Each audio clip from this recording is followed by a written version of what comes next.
Hey everyone, this is Rahul. तो कैसे हैं आप सभी? उम्मीद करता हूँ आप सभी अपने घर पर ठीक होंगे, सुरक्षित होंगे। तो आज की वीडियो हम बात करेंगे इंग्लिश से क्लास 10th की। तो आपके एग्जाम नजदीक आ चुके हैं, 27 अप्रैल को आपका इंग्लिश का एग्जाम है। तो उसी के लिए आज आपके लिए मैं बताने जा रहा हूँ लेटर राइटिंग। जी हाँ दोस्तों, अगर आप क्लास 10th में हैं और आपको कंफ्यूजन है कि आपके एग्जाम में दो लेटर आएंगे, लेटर ऑफ ऑर्डर और लेटर ऑफ इंक्वायरी, तो इनके सबसे पहले आपको फॉर्मेट पता होना चाहिए। अब आप कहोगे कि भैया ये तो सभी बताते हैं, इसमें कुछ नया क्या है? तो आप इस वीडियो को एंड तक देखिए।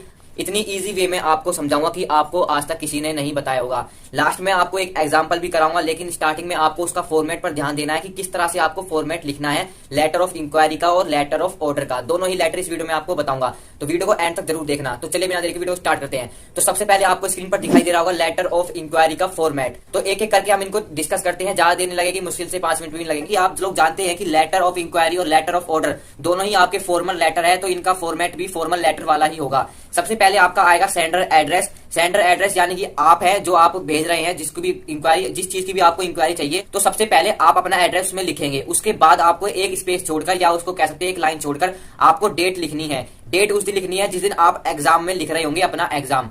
उसके बाद आपका आएगा रिसीवर एड्रेस। जी हाँ दोस्तों, आपको रिसीवर एड्रेस लिखना है। किसको आप लेटर लिख रहे हैं उसको, उसका एड्रेस आपको लिखना है, या आपको सिंपली ज्यादातर दिया जाता है to the director, to the manager, इस तरह से आपको मिलेंगे। और उसके बाद आता है आपका सब्जेक्ट। सब्जेक्ट आपका बहुत ही इंपॉर्टेंट है, तो सब्जेक्ट में आपको ये वर्ड जरूर यूज करना है, inquiry. Inquiry regarding this course, inquiry regarding this issue, या फिर इंक्वायरी शब्द आपको जरूर यूज करना है। अब स्टूडेंट में कंफ्यूजन रहती है कि भैया ये इंक्वायरी होता है या एनक्वायरी होता है, IN यूज करें या EN यूज होता है। तो मैं आपको बता दूं, दोनों ही सेम बात है, कोई डिफरेंट मतलब नहीं है इनका। IN का मतलब इसमें अमेरिकन इंग्लिश में यूज होता है, और जो EN है वो ब्रिटिश इंग्लिश में यूज होता है। तो इस पे आपको ध्यान नहीं देना है, दोनों ही सेम चीज है। आपको IN लिखो या फिर EN लिखो, आपको क्वेश्चन में मेंशन नहीं होगा। आपको सिंपली दिया जाएगा कि आपको इंक्वायरी इंफॉर्मेशन कलेक्ट करनी है इस इश्यू से रिलेटेड, या फिर आपको कोई कोर्स करना है, तो उस कोर्स की इंफॉर्मेशन आपको कलेक्ट करनी है। फॉर एग्जांपल के लिए आप मान लीजिए कोरियोग्राफर बनना चाहते हैं, तो उसके लिए आपको कोरियोग्राफर का कोर्स करना पड़ेगा। तो उस कोर्स से रिलेटेड आपको जो भी इंफॉर्मेशन चाहिए, जो भी इंस्टीट्यूट आपका इस कोर्स को कराता है, तो उससे आपको पहले इंक्वायरी लेनी पड़ेगी, इन्फॉर्मेशन लेनी पड़ेगी।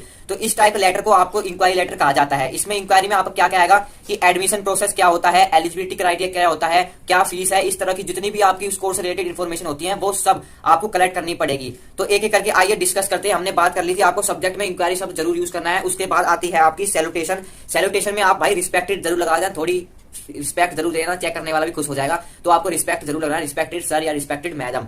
उसके बाद आपकी आती है बॉडी। बॉडी में दोस्तों आपके 3 पैराग्राफ होते हैं। इस बॉडी लेटर में आपको 3 पैराग्राफ जरूर कवर करने हैं। पहले पैराग्राफ में आपको इंट्रोडक्शन देना है कि आपका पर्पस क्या है इस लेटर ऑफ इंक्वायरी का, और अपने बारे में थोड़ा सा बताना कि किस लिए आप ये लेटर लिख रहे हैं, आपको क्या जानना है। उसके बाद पैरा 2 में आता है डिटेल ऑफ द इंक्वायरी। क्या क्या आपकी इन्फॉर्मेशन रिगार्डिंग, जो आपका एडमिशन से रिगार्डिंग जितनी भी इन्फॉर्मेशन है आपको उसमें लिख देनी है। अब जो थर्ड पैरा आता है वो आपका बहुत ही ज्यादा इंपॉर्टेंट है। उसमें आपको कंक्लूड करना है, या फिर इसमें आप कह सकते हैं I will grateful to share this brochure, या आप पूरा ब्रोशर मान सकते हैं, या kindly share this regarding this, kindly share me information about this course, जो भी आप कोर्स करना चाहते हैं। तो आपको प्यार से ही पूछना है, ऐसे ही सिंपली पोलाइट वे में आपको पैराग्राफ 3 लिखना है। उसके बाद जो आपका मोस्ट इंपोर्टेंट चीज आती है आपकी कॉम्प्लीमेंट्री क्लोजिंग। अब कॉम्प्लीमेंट्री क्लोजिंग क्या आती है? जो आप लगाते हैं लास्ट में, your sincerely, your truly, your faithfully, ये आपको जरूर लिखना है। कुछ बच्चे जल्दी में इसको लिखना भूल जाते हैं। याद रखो भाई, आपके जो फॉर्मेट है ना उसका डिट्टो चेक होता है, आपकी मेन बॉडी पर इतना फोकस नहीं किया जाता। आपकी स्टार्टिंग पे सबसे ज्यादा एग्जामिनर की जो नजर जाती है वो स्टार्टिंग के टॉप पर जाती है। उसने सेंटर एड्रेस, उसने बंदे ने सेंटर एड्रेस लिखा है नहीं लिखा, फॉर्मेट करेक्ट होगा तो आपको मार्क्स मिल जाएंगे। लेकिन अगर आपका फॉर्मेट में थोड़ी सी भी गलती हो गई, चाहे आपने डेट उसके बाद लिख दी टू द एडिटर के बाद, या फिर आपको जो रिसीवर एड्रेस ऊपर नीचे, डेट अगर आपने ऊपर या नीचे लिख दी तो आपके मार्क्स कट जाएंगे भाई। इसलिए आपको फॉर्मेट को अच्छी तरह से ध्यान रखना है। कॉम्प्लीमेंट्री क्लोजिंग के बाद आपको लिखना होता है सेंडर नेम। सेंडर नेम यानी कि आपका नेम, अपना नाम लिख देना, या फिर साइड में सिग्नेचर कर देना। सिग्नेचर ना करो तो भाई डेजिग्नेशन लिखना है। हमने बात कर ली फॉर्मेट की, अब एक एग्जांपल देख लेते हैं। तो आपको जो भी ये जो नेशनल इंस्टीट्यूट है आपका जो कोरियोग्राफर कोर्स कराता है, इसकी रिगार्डिंग आपको इन्फॉर्मेशन कलेक्ट करनी है। इसके लिए आपको इंक्वायरी लेटर लिखना है। तो सबसे पहले आपको दिख रहा होगा, आपने सेंटर एड्रेस लिख दिया। उसके बाद आपकी डेट आती है। डेट में आपको भाई 20 करके XX लिख देना है। अपना यूं नहीं लिखना है कि 2022, ये मत लिखना। आपको जैसे कि मान लो आपका 27 अप्रैल का एग्जाम है, तो 27 अप्रैल कोमा लगा के 20XX, 2022 मत लिखना। ये थोड़ा फॉर्मेट अच्छा रहता है, इसलिए आप ऐसा ही जरूर करके आना। डेट लिखने के बाद आपका आएगा सेंटर एड्रेस। सेंटर एड्रेस आपका टू द डायरेक्टर, और जो भी आपका लिख रहा है नेशनल इंस्टीट्यूट और नोएडा का है, नोएडा लिख लेनी है आपकी प्लेस जो भी है।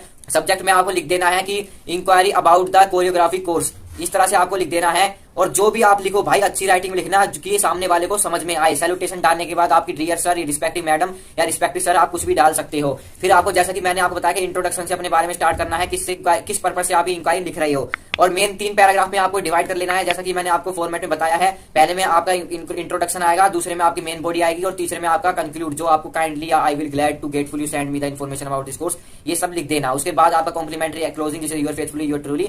उसके बाद अपना दे देना डेजिग्नेशन, या फिर सिंपली अपना नाम लिख के, डेजिग्नेशन नहीं दिया है तो मत देना, अपना नाम जरूर लिख देना। अपना नाम कहने का मतलब है अपना नाम मत लिखना, जो क्वेश्चन में मेंशन है भाई वो लिखना, जैसे कि यू आर रोहन या रितिका। लड़के हैं तो रोहन लिख देना, लड़की हैं तो रितिका लिख देना। ये आपका हो गया लेटर ऑफ इंक्वायरी। अगर आप इस तरह से लिख के आते हो तो भाई आपका एक भी मार्क्स डिडक्ट नहीं होगा, आपको आउट ऑफ मार्क्स मिलेंगे 5 आउट ऑफ 5।